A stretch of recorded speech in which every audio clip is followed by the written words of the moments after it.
Se exige a Mariana Rodríguez y Samuel García, el gobernador de Nuevo León y su esposa, no cosificar a bebé que adoptaron, sin importar que detrás de estos hechos pudiera haber una aparente motivación humanitaria.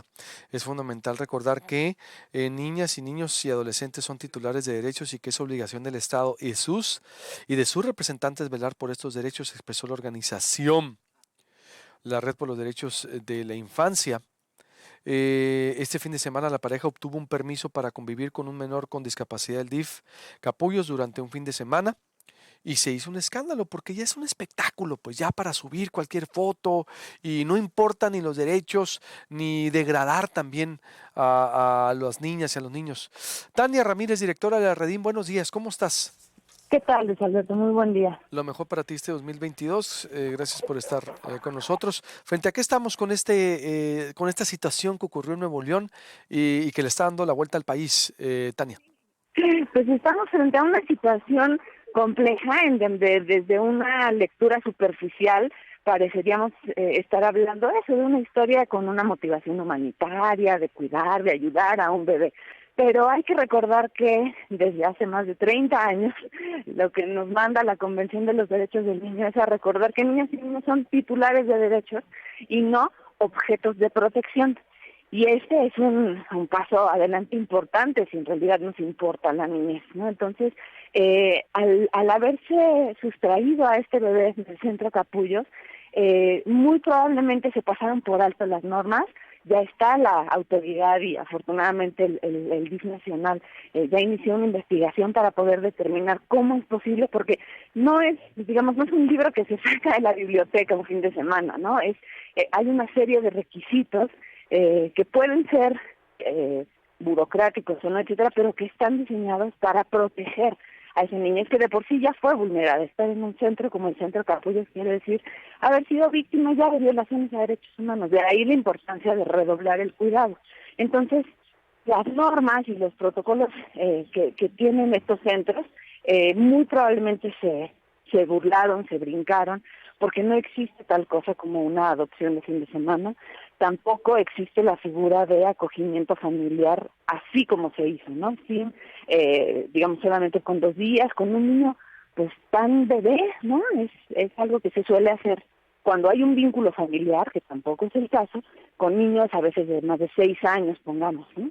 Entonces, hay que observar si la motivación, incluso si fue buena, eh, rompió la ley, quebrantó las normas y sobre todo atentó contra los derechos de este niño, que al final tiene que ser quien esté en el centro, no la señora Rodríguez, no el señor gobernador. El niño y el interés superior de la niñez tiene que estar en el centro de toda esta conversación y su protección se convierte en algo pues crítico, ¿no? Y la segunda parte, digamos, Luis Alberto, que fue incorrecta en toda esta historia, fue la excesiva e innecesaria sobreexposición de este niño.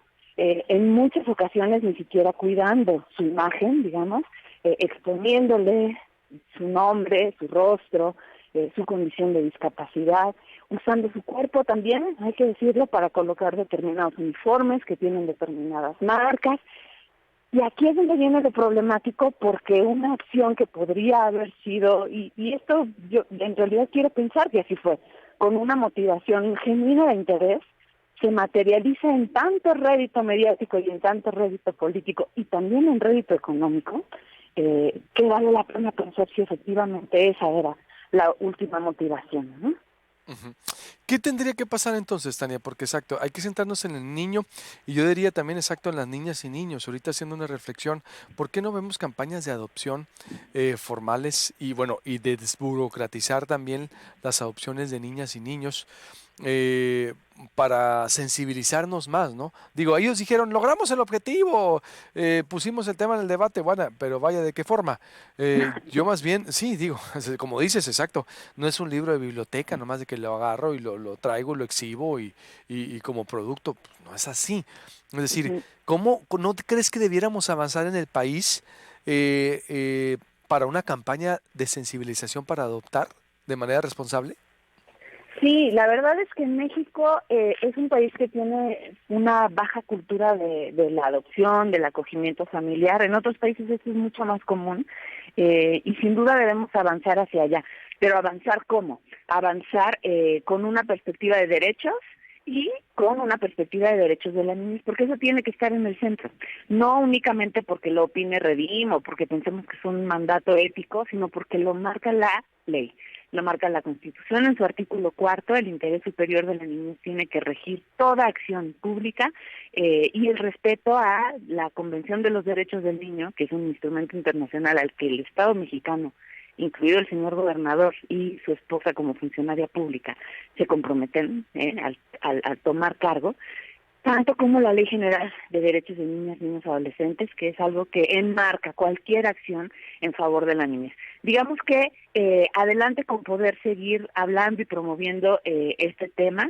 Si en efecto hay una excesiva burocracia, bueno, eso lo que tiene que hacerse es diagnosticarse, acudir hacia los instrumentos de mejora regulatoria para ver dónde pueden estar las mayores eficiencias, pero también cuidando la atención que se dé a niñas y niños. No por hacerlo rápido se hace bien, hay que certificarse, hay que capacitarse, hay que conocer muchísimo antes de poder llevarse a un niño en una figura de adopción o de acogimiento, y vale la pena esperar un poco que hacerlo rápido y mal, ¿no?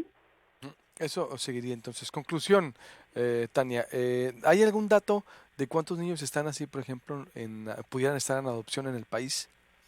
¿Tendríamos el dato? ¿No? En este momento no lo tengo a mano, pero sí sabemos que puede haber digamos, un creciente interés por parte de las familias en adoptar. Es positivo en ese sentido que nos sigamos acercando al tema.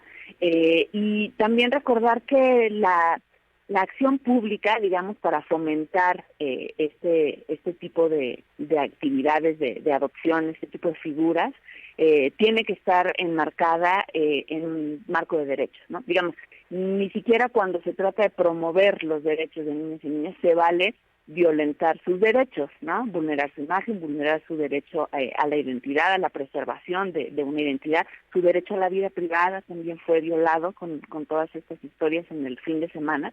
Y creo que es importante, José Alberto, recalcar que no estamos señalando la motivación que pudo haber estado detrás de esto. Toda acción desde el poder público en favor de la niñez es positiva, es necesaria, es bienvenida, es más, es urgente.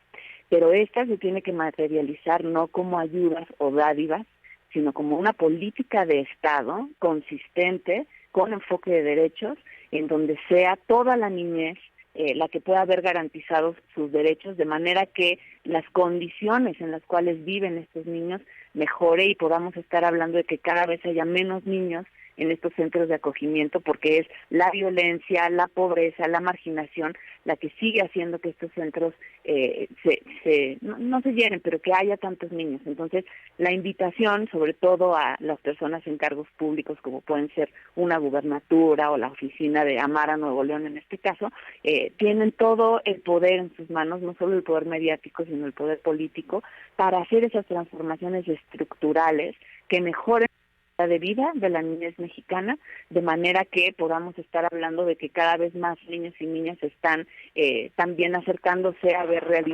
realizado su derecho a la vida en familia. Gracias, Tania, te agradezco mucho y estamos en contacto como siempre. Buenos días. Gracias, buen día. Voy a hacer un cortesía, pero yo le dejo esa reflexión y vamos a contactar a las autoridades del DIF para mañana, pasado cuando puedan, con Lorena Valles o la titular de UNACARI. ¿Cuántos niños estarán aquí en Sonora en estos centros que pudieran estar en un hogar? Reflexionemos y que pudiéramos ser pues padres adoptivos. Estoy hablando todos, estoy hablando en plural, me incluyo. Nos deja abierto un tema, porque también las reglas a veces son burocráticas. Sí, ciertamente hay que certificarse, que hay que capacitarse, como dice la especialista en la materia, pero yo creo que vamos preguntando cómo podemos ser una sociedad más sensible que dé, no solo esperar, dame, dame, dame, qué voy a obtener, sino cómo somos más sensibles ante estos temas. Ese es el reto que debemos de tener también como humanidad, como ciudadanos. No el reto del año de que más éxitos. Sí, también todos queremos ser mejores y tener más y lo que nos han educado. Y si nos ponemos como reto también dar más, ser más sensibles este año, ser más conscientes, ser más amorosos, es decir, ser una mejor sociedad que contribuya a ser mejor? Es una reflexión que digo. O porque más allá de centrarnos ahorita en la crítica, sí, es que ya sabemos, los políticos de cualquier partido es política. Cuando creímos que lo hemos visto todo, una noticia, un acto supera lo otro. Concentrémonos también en cómo somos una mejor sociedad y cómo le hacemos para salir adelante y que el tema de fondo sea ese, también en cuanto a las adopciones se refiere. Corte y volvemos. El consumo de drogas, ¿cómo está en Sonora? Omar Valderrama, la secretaria de Seguridad, el colibrí en peligro de extinción, la violencia imparable en Cajeme, desgraciadamente, y más.